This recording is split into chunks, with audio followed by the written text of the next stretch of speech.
Right. All right. Mallory, it's been a while since you've seen that slide.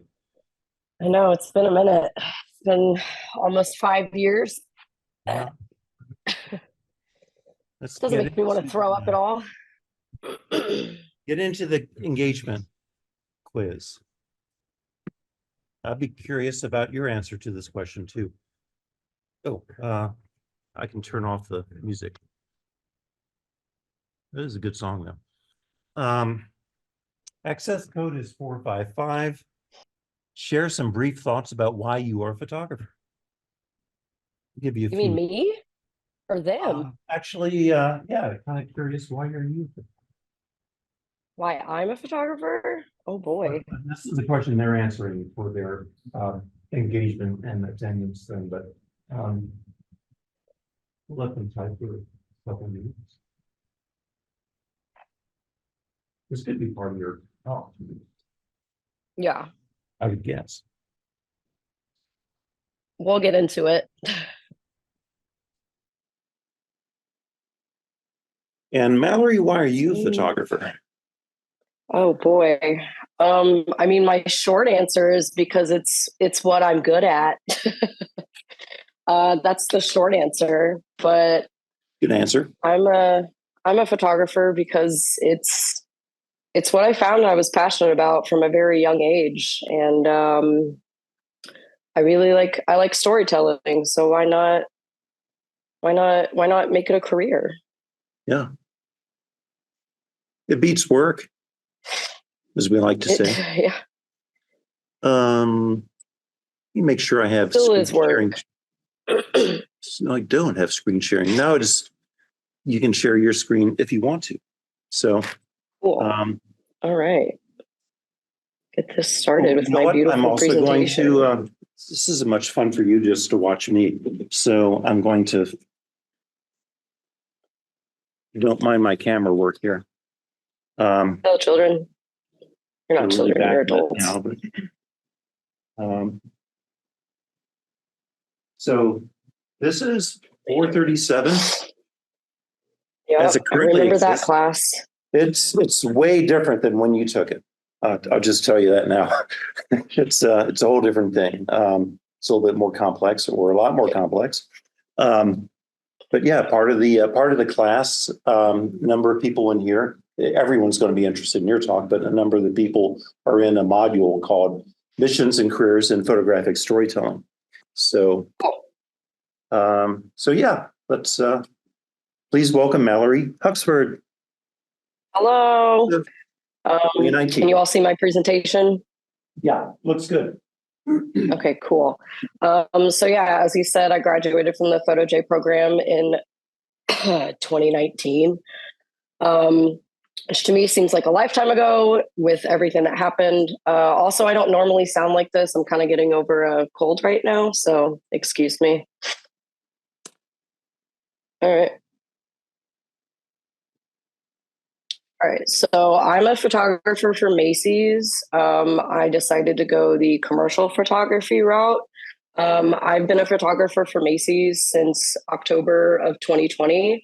I moved to New York, and then I started the job the day after I moved, which was not what the plan was. It all kind of fell into place very quickly, and I got very lucky. Nothing like this has ever happened to me before in my life. I got very lucky right from the start. But this is just some of my work that I've done. It's a lot of still life stuff, but I also get to do journalistic things as well. So I've shot the Thanksgiving Day Parade for the last 2 years. And Macy's will also have like influencer events. They'll also have like the Macy's Flower Show. So coming from a journalistic background, that gave me an edge in the commercial photography sector, because they call on me whenever there is any sort of event. They call on me to do it because they know I have the capabilities to do that. So how did I get here? My timeline, I graduated May of 2019. I spent like 2 months in Muncie just applying for jobs and internships. And then I ended up getting an internship with a nonprofit called the Virginia Sea Grant in the Hampton Roads area of Virginia, which I'm sure you guys have heard a lot about from Martin. I moved there. This was like summer of 2019, and I was only supposed to be there for the summer, but I really, really liked Virginia. And so I got my first big kid job. Really, I was just a studio photographer for a wholesaler home decor company. Um, it was a step into my career after college, but it was honestly the worst job I think I've ever had. You're going to have those experiences where you're going to hate your first job. And that's totally normal. It's totally okay. But since I hated that job, I was getting the studio experience, but I was also able to freelance for the Daily Press and the Virginian Pilot at the same time to help me have that journalistic passion that I so longed for, but couldn't get in my daytime job. So the day-to-day job was to pay the bills because that's what you have to do. And then the freelancing kept me learning, and it kept me really fulfilling that passion for what I went to school and put myself into debt for. But then the happened of COVID. And so I got laid off from that job, but it was honestly a blessing in disguise because I was looking for other jobs anyway. And then I decided to pack up all my stuff and sell my car and pack up my cat and move to New York. My original plan was to just find roommates and move to New York without a job and then just figure it out when I got here. But I had applied for a photographer position at Macy's and I got rejected for the photographer position. But then a recruiter called me and they said, "Hey, we noticed you had applied for this position and that has since closed because they decided to hire internally. But we have a junior position open if you would like to apply and interview for that. The director would like to have you." So I did an interview with the director of the photo studio. His name is Doug Cannon. He interviewed me for the junior position, and I was a junior photographer for Macy's for about 2.5 years. It took a while for me for a promotion to happen. That's just how commercial stuff goes, unfortunately. But there is move up. Everyone started as a junior photographer. My manager started as a junior and then worked his way up to a manager. So I just got promoted back in October. But through the junior process, they want you to get a sense of all the sorts of different areas. Because Macy's is huge. It's a huge corporation. So they have different departments of stuff that you can do. So they like to move you around to different departments. So I started in textiles, photographing stuff like pillows and blankets and duvet comforters. Not super exciting stuff.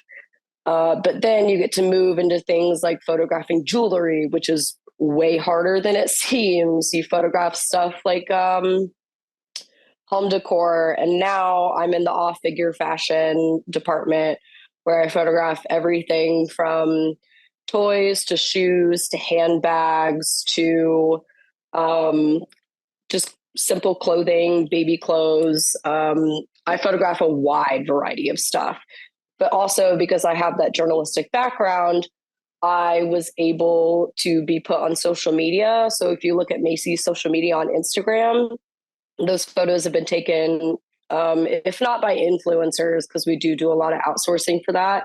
If not taken by influencers, it's taken by myself or my colleagues. So we get to work with models, and that gives you a lot more leeway with how to photograph things. Like you feel like you're actually getting to create something, and it's not just a bunch of like designers and executives telling you what to do. You actually get to have a little bit more creative freedom. So it's not all corporate America grossness, but I'm sure he's told you before, and you've heard this a lot.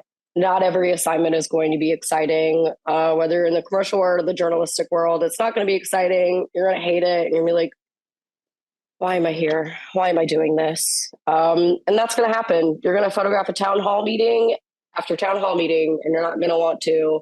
You'll photograph a lot of pillows and blankets on white. Nobody wants to do it, but unfortunately, it does have to be done. However, that gives you a lot to take the bullshit, then people are willing to give you more fun assignments because that shows that, like, okay, you can get through the shit that nobody wants to do. So then they're willing to give you the shit that everybody wants. And then you're kind of the chosen one in that way. All right. So, what's different about commercial versus journalism? It is a lot more rules, but a lot more collaboration with people in different roles. So, when I say there's a lot more rules, I mean like private brands. So, Macy's, for example, sells like Nikes, Adidas, Ralph Lauren, that kind of thing. So, that brand will come to us and they'll be like, okay, they'll come to our art director and they'll say, okay, like, this is what we're looking for. So then the art director, what we'll have is what's called like a pre-pro meeting. So a pre-production meeting. And this happens like around 2 weeks before the shoot will start. We'll go through a PowerPoint and they'll tell us like, okay, like here's the kind of lighting we're looking for. Here's the kind of styling that we're looking for. So you do have rules for what they are looking for to go onto the website, Instagram, or even to print as well, because we still hand out catalogs that your grandma gets and probably throws away. But there are people behind that. Like whenever you see any sort of advertisement with still life, there are people behind it that created that. And when you get into this line of work, you notice that a lot more. And then you start thinking like, oh, like I know how they lit this. I know how they styled this. Like I see how they put this together. And it also gives you a lot more skills when you're in this line of work because there is a lot more retouching and compositing of images. And what I mean by that is if you go back to this slide, this hand is the same person. That's the exact same person. So I took one photo of my stylist holding this tray with all of the jewelry, which she styled. And then we took another photo of her reaching toward it. And then I photoshopped that and combined it together with this photo, with all of the shoes and the handbags. There are poles that were staked into these shoes. And so it took I composited this image with multiple takes. So highlighting like this area with a silver card, highlighting this area with some silver to really make it pop. And then you have to Photoshop all of that stuff out. So it really puts your retouching skills to the test in a way that journalism doesn't, because there's a lot of ethics when it comes to journalism. Like you can't remove stuff that was there. You can't put stuff in that wasn't there. Whereas with commercial photography, it's a lot more lenient as far as retouching goes, because we're trying to sell stuff. We're trying to sell you stuff.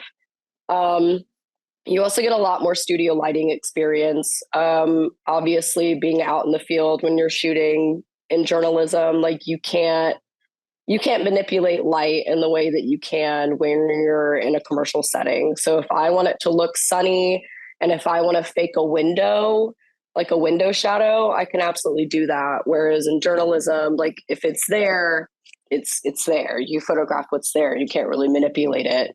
So with this job, it really enhanced my studio experience. I spent a lot of time in that photojournalism studio. I remember touring Ball State before I was even in college. And I told myself, I was like, I'm going to be in there a lot. That's where you'll find me.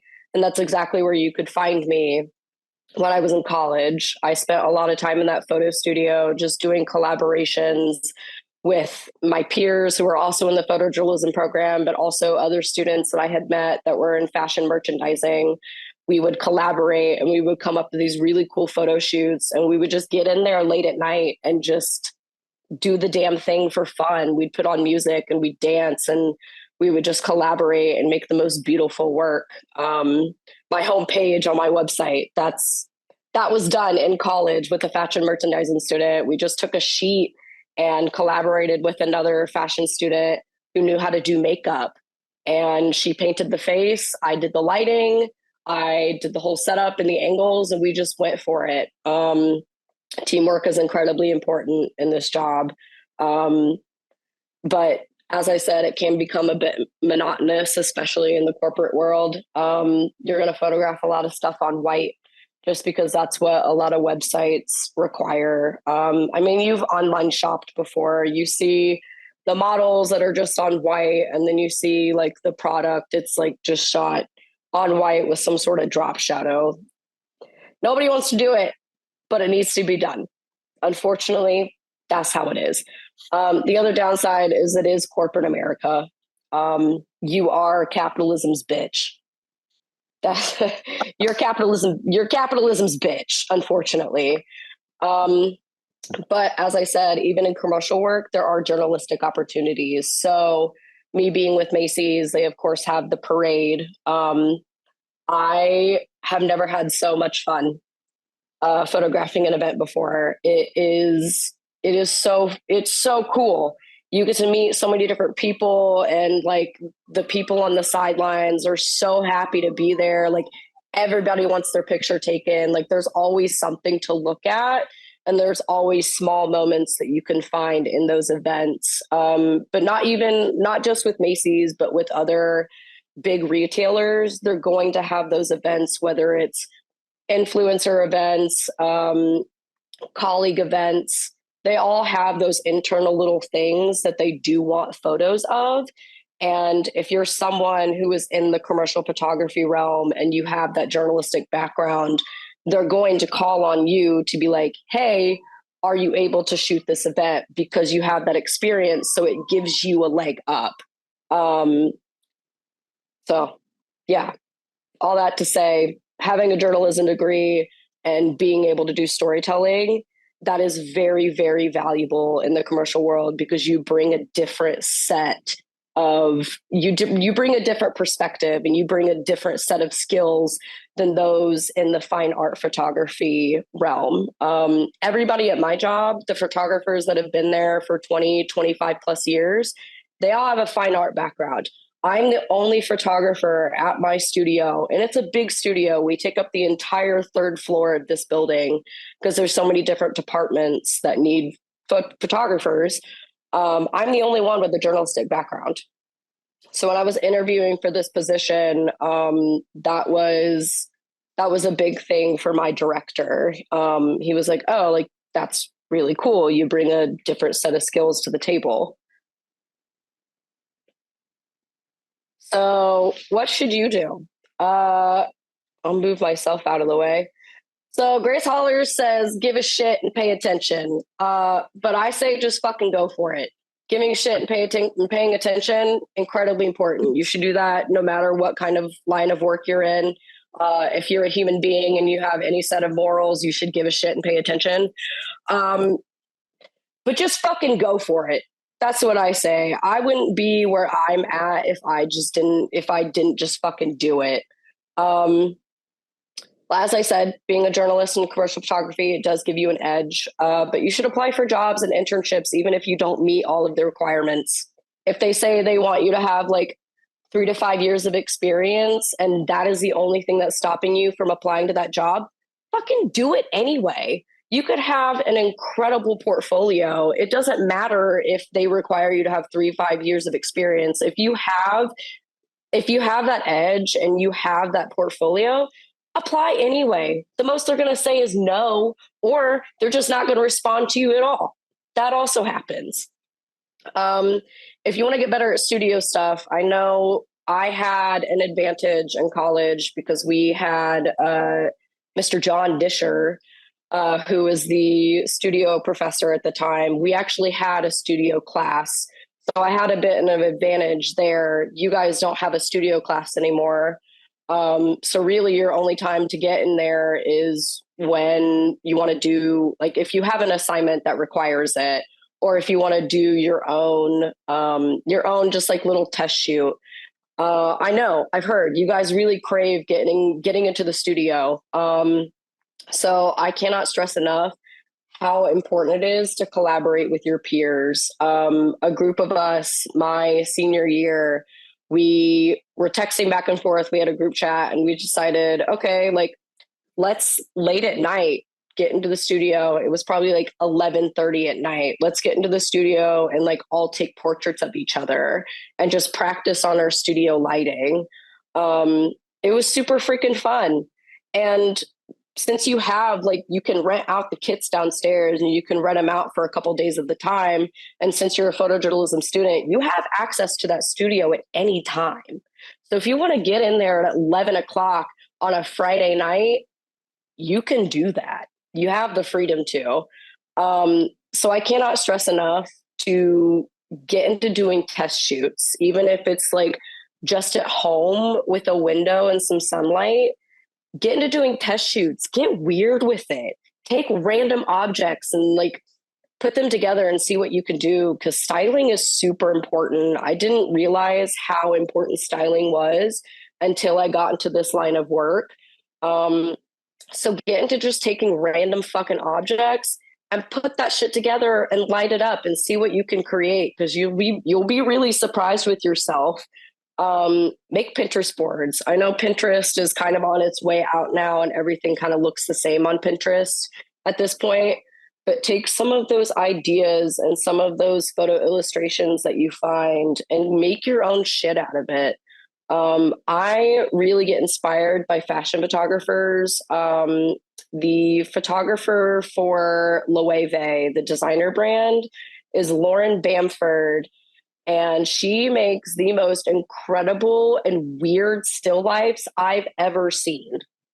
So get into high fashion magazines. You'll find a lot of cool stuff and a lot of really sick commercial photographers that do the things that you may be looking to do.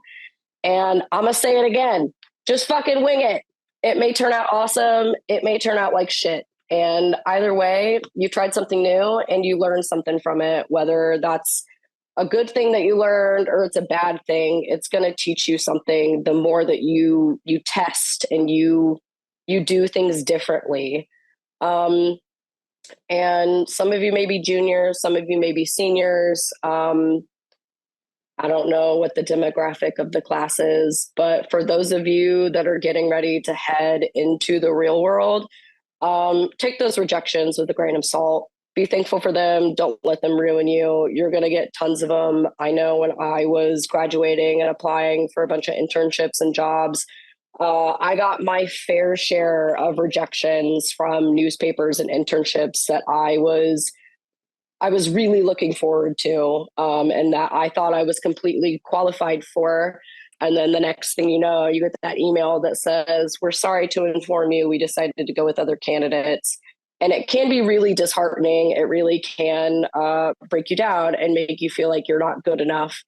But be thankful for them, because honestly, it just means that that job wasn't for you, and there's other opportunities to come. Um, but above all, I am begging you to have hobbies outside of photography. Because they say like when you make a passion your career, you'll never work a day in your life. Uh, that's not exactly true from what I found out. There were times where I really questioned why I was in this line of work, because for weeks and weeks on end, it was just like pillows on white, and I was losing my goddamn mind. I hated every second of it. And I'm like, why did I do this? I need a career change. But then something happens and you're like, oh, that's why I do this. Okay. You make something amazing and you're like, oh, okay, that's why I do this line of work. But please have passions outside of this. Because it is true, when you do make a passion a career, there are going to be days where you're like, I don't want to work today. No matter how much you love photography, there are going to be days where you're like, I don't want to fucking do this. I just want to be at home. I just want to eat soup and hang out with my cat. I don't want to fucking go to work. Capitalism, why do I have to survive? Why do I have to do this to exist? Why do I have to work so hard just to live, just to pay rent? Have other hobbies, whether that be something in the art realm, whether you play sports, have other passions outside of this. Because if you just do this and you just have it as your career, you're going to end up hating it and hating your life. You got to do other things and you'll thank yourself for it. I was talking to Martin about this when I saw him when I was home for Christmas. Y'all remember the photograph, go out and photograph 20 random people. Y'all remember that assignment? I hated it. My peers hated it. You guys probably hated it. But it is one of the most important assignments you will ever have.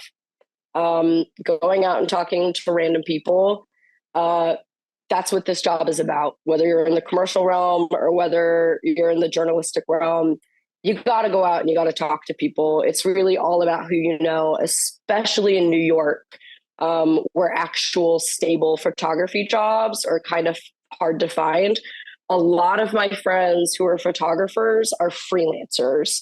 And that has its upsides and its downsides. With freelancing, like you're your own boss, which is great. If you freaking hate authority and you hate being told what to do, then freelancing is great.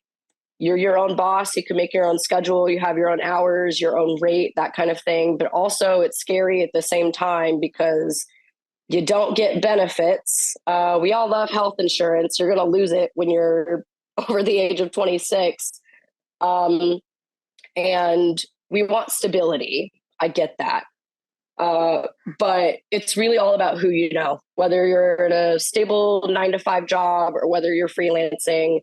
You need to talk to people because the more that you talk to people, the more that your name is going to get out there and the more that your work is going to get out there. And then people are going to tell their friends and they're going to tell their friends, oh, hey, I know this really cool photographer. You should reach out to her. Example, I'm photographing someone's proposal this Saturday. I got reached out to on Instagram and they were like, hey, my friend Arius is my coworker. They said, hey, I was looking for a photographer and Arius told me about you. I'm looking for someone to photograph my proposal. So friends of friends will tell people, they will tell people that, hey, I know this really cool photographer.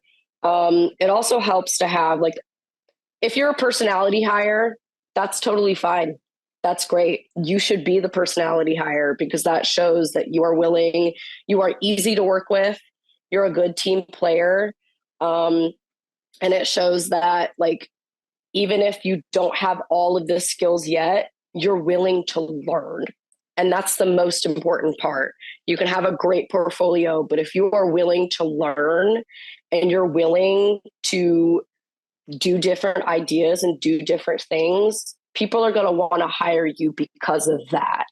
Even if you don't have all of that skill set yet that they're looking for, if you show gumption, they're going to want to hire you. So, yeah. My presentation's kind of short. Apologies.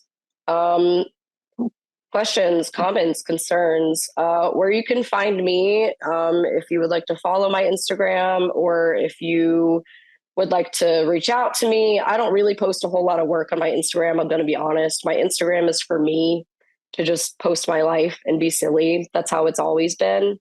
So I tell people, if you want to see my work, go to my website. That's where you're going to find everything. I put money, I put a lot of time and a lot of effort into my website. If you want to see my work, that's where it is. So I personally don't post a lot on Instagram for my work. Some of my peers and my colleagues do. That's their prerogative. That's not really mine. My Instagram is for me. So yeah, that's me. Nicely done. So let's just start talking. Actually, go back to that one. I guess it was the last slide. This one? Yeah.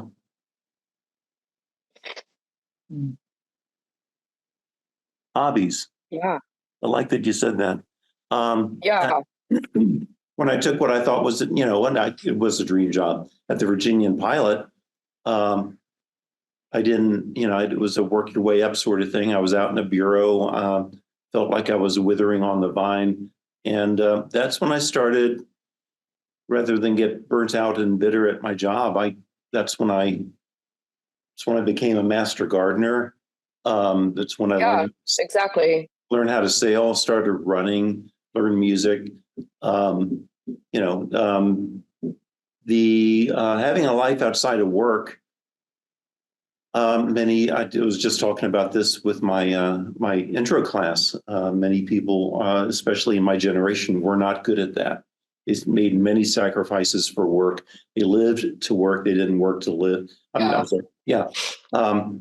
And I'm not sure that strategy treated them particularly well. So, I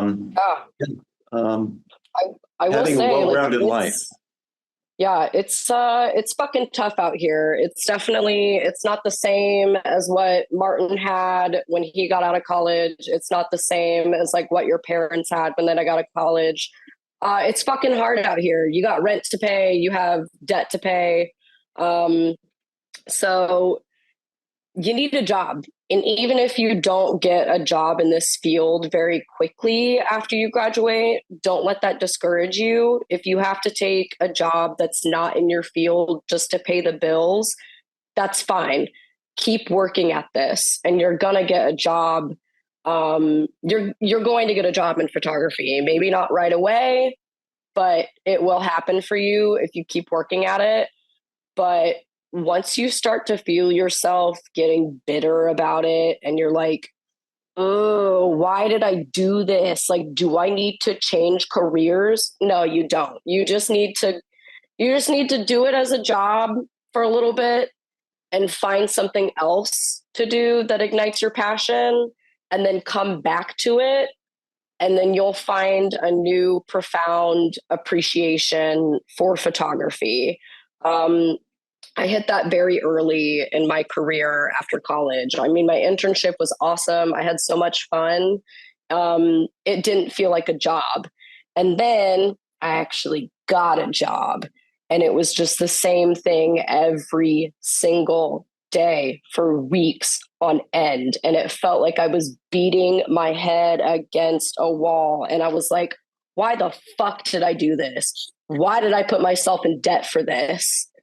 And you drop it for a little bit, you do it for your 9 to 5, and then when you go home, forget about it, do something else, whether it's crocheting, which is what I got into, building stuff with clay, which is what I got into, exercising, like do anything else outside of work, do anything else outside of photography, and it will make you appreciate photography a lot more, because then you'll get that passion back and you'll be like, oh, okay, yeah, I get it. That's why I did this. Or you'll get like a particular assignment that just really touches you very deeply inside, or an assignment where you just feel the creativity flowing out of you. And you're just like, yes, that's why I do this.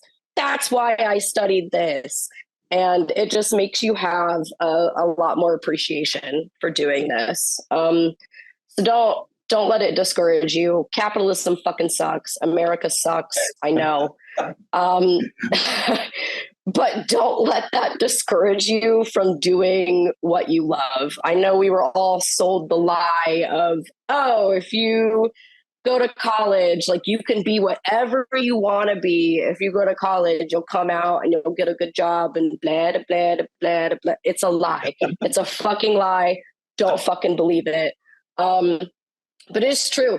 Do whatever you want, because at the end of the day, these companies, no matter what you do, they don't give a shit about you. Honestly, they don't care whether you live or die.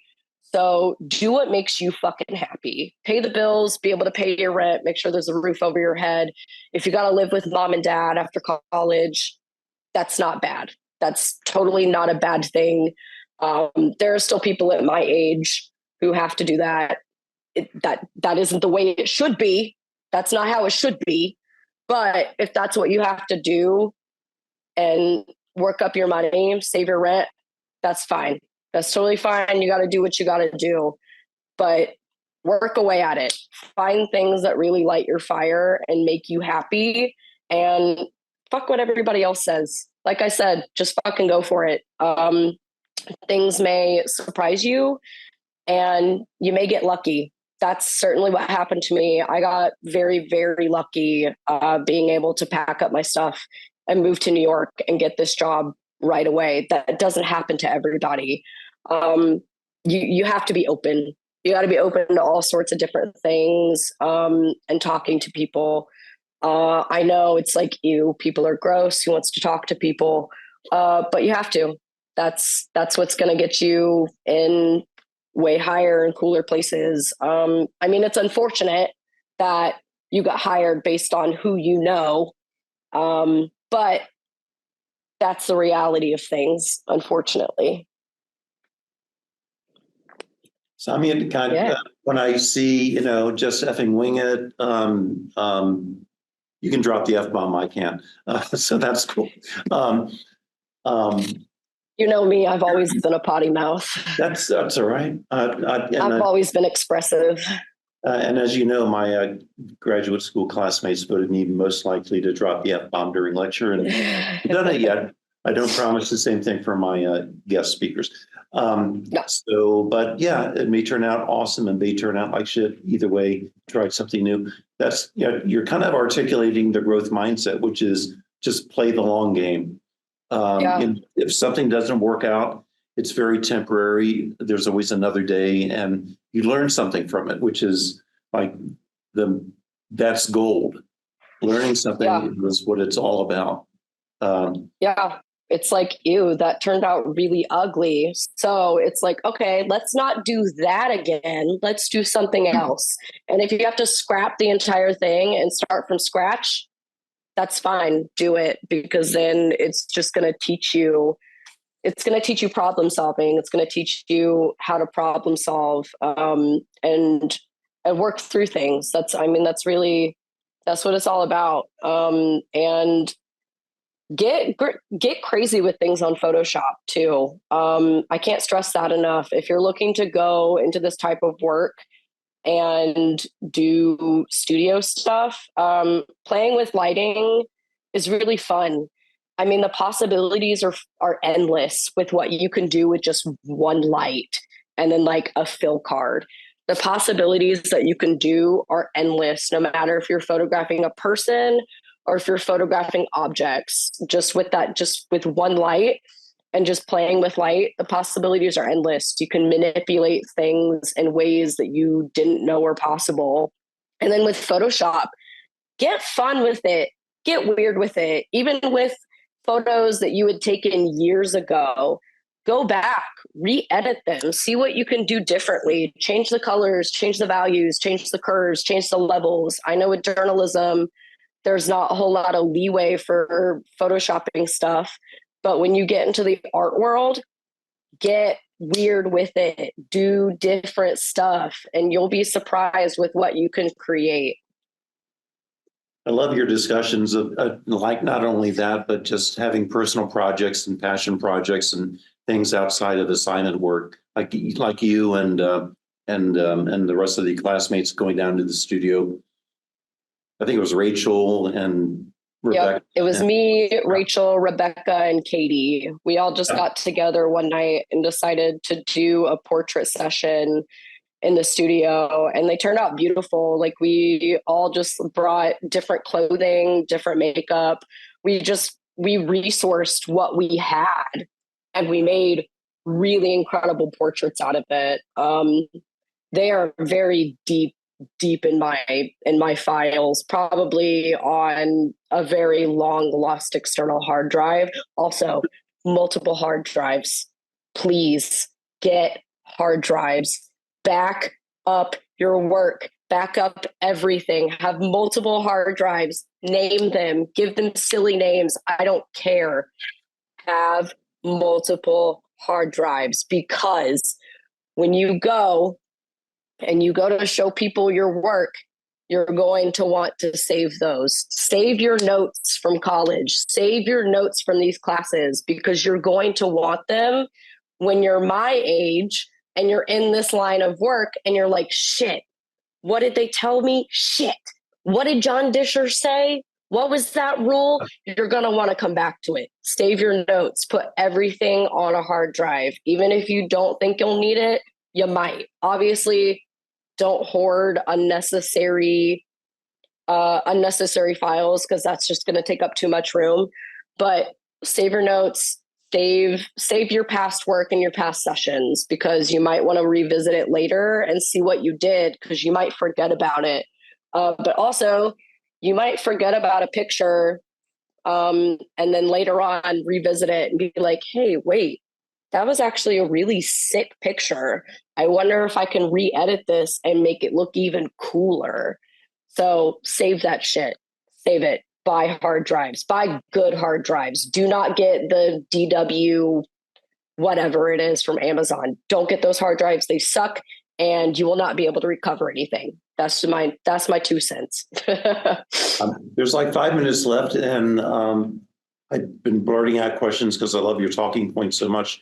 But I wanted to give people a chance to respond. Yeah. Any questions you have, please throw them out there. And if you don't think of any now, but you have any later, feel free to DM me. I'll answer you.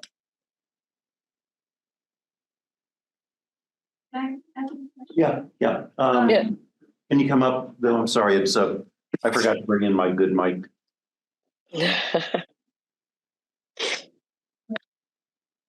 Anywhere's fine. Hi. Hello.